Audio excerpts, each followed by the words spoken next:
नमस्कार दोस्तों, स्वागत है आपका इंडिया अपडेट में। और आज के अपने इस वीडियो में हम भारत और चाइना के टेंशन के बीच भारत द्वारा चीन को जवाब देने के लिए मिराज 2000 और सुखोई 30 MKI को बॉर्डर पर तैनात करने वाली खबर के बारे में बात करेंगे।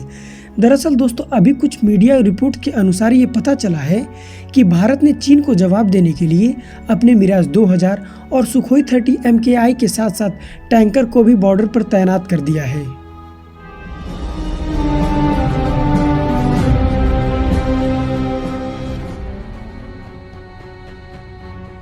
दोस्तों, लद्दाख में चीन के साथ बढ़ते हुए सैन्य तनाव के बीच भारत की ओर से एक बड़ा कदम उठाया गया है, जिसके तहत चीन के लड़ाकू विमानों को करारा जवाब देने के लिए भारतीय वायुसेना की ओर से दुश्मन को करारा जवाब देने में सक्षम सुखोई 30 MKI और मिराज 2000 जैसे युद्धक विमानों की तैनाती कर दी गई है। इसके अलावा दोस्तों, फाइटर जेट्स के साथ साथ बॉर्डर पर टैंकों की भी तैनाती कर दी गई है। दरअसल दोस्तों, हाल ही में अभी भारतीय सीमा के पास चीन के लड़ाकू विमान J7 और J11 को उड़ान भरते हुए देखा गया था और माना जा रहा है कि चीन की सेना की किसी भी कार्रवाई का करारा जवाब देने के लिए भारतीय वायुसेना की ओर से यह कदम उठाया गया है। दोस्तों, लद्दाख में वास्तविक नियंत्रण रेखा यानी LAC पर चीन के आक्रामक रवैये के कारण काफी तनाव बना हुआ है और चीन की विदेश मंत्रालय भले ही LAC पर स्थिति सामान्य और नियंत्रण होने का दावा कर रहा हो, मगर चीन की सेना के रुख के कारण यह स्थिति तनावपूर्ण बनी हुई है और इस तनावपूर्ण हालात में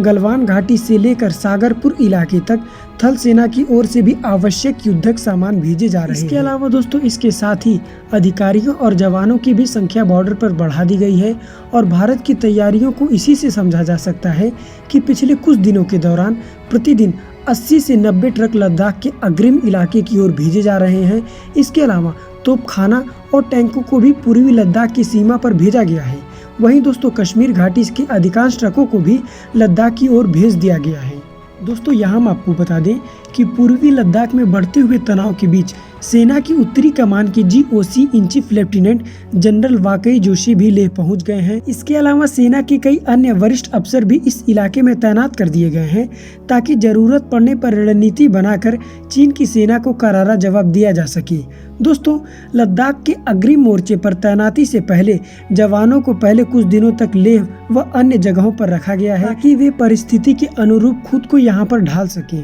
दोस्तों, यहाँ हम आपको बता दें कि अभी हाल ही में पूर्वी लद्दाख में LAC के समीप 30 से 35 किलोमीटर की दूरी पर चीन की सेना के लड़ाकू विमानों को उड़ान भरते हुए देखा गया था, जिससे तनाव और भी बढ़ गया था और सूत्रों का कहना है कि भारत चीन की सेना की हर गतिविधि पर सतर्क नजर बनाए हुए है। दोस्तों, पूर्वी लद्दाख में होटन और गंगसूरा ठिकानों के करीब 100 से 150 किलोमीटर दूर चीन के लड़ाकू विमानों की तैनाती की गई है और सूत्रों का कहना है कि चीन ने LAC के पास लगभग 10 से 12 लड़ाकू विमानों का बेड़ा तैनात कर रखा है। दोस्तों, चीनी सेना के लड़ाकू विमान भारतीय क्षेत्र के काफी करीब उड़ान भर रहे हैं और सूत्रों का कहना है कि चीन की सेना के लड़ाकू विमान होटन और गंगसूरा के हवाई ठिकानों पर उड़ान भर रहे हैं और लद्दाख में भारतीय क्षेत्र से करीब 30 से 35 किलोमीटर की दूरी पर इन विमानों की उड़ान को देखी गई है। वहीं दोस्तों, पूर्वी लद्दाख में गलवान घाटी से सटे दुर्बुक इलाके के ग्रामीणों का कहना है कि पिछले कुछ दिनों के दौरान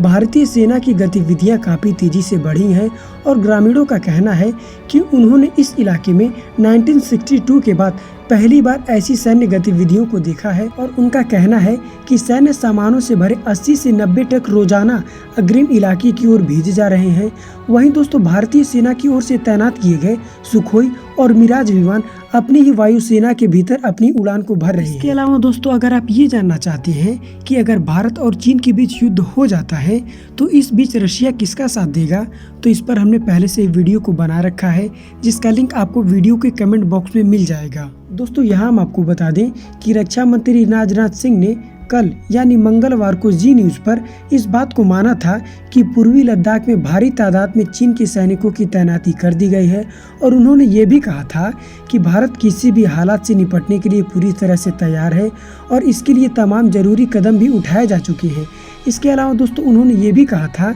कि भारत अपनी जगह से पीछे नहीं हटेगा और देश के सम्मान में किसी भी प्रकार की कमी नहीं आने दी जाएगी। दोस्तों, उन्होंने पहली बार चीन की सैनिकों की तैनाती से इलाके में तनाव होने की बात को स्वीकार की है और उन्होंने कहा है कि भारत तनाव को कम करने की कोशिश में जुटा हुआ है, लेकिन हम चीन की किसी भी कार्रवाई का मुंहतोड़ जवाब देने के लिए पूरी तरह से तैयार हैं।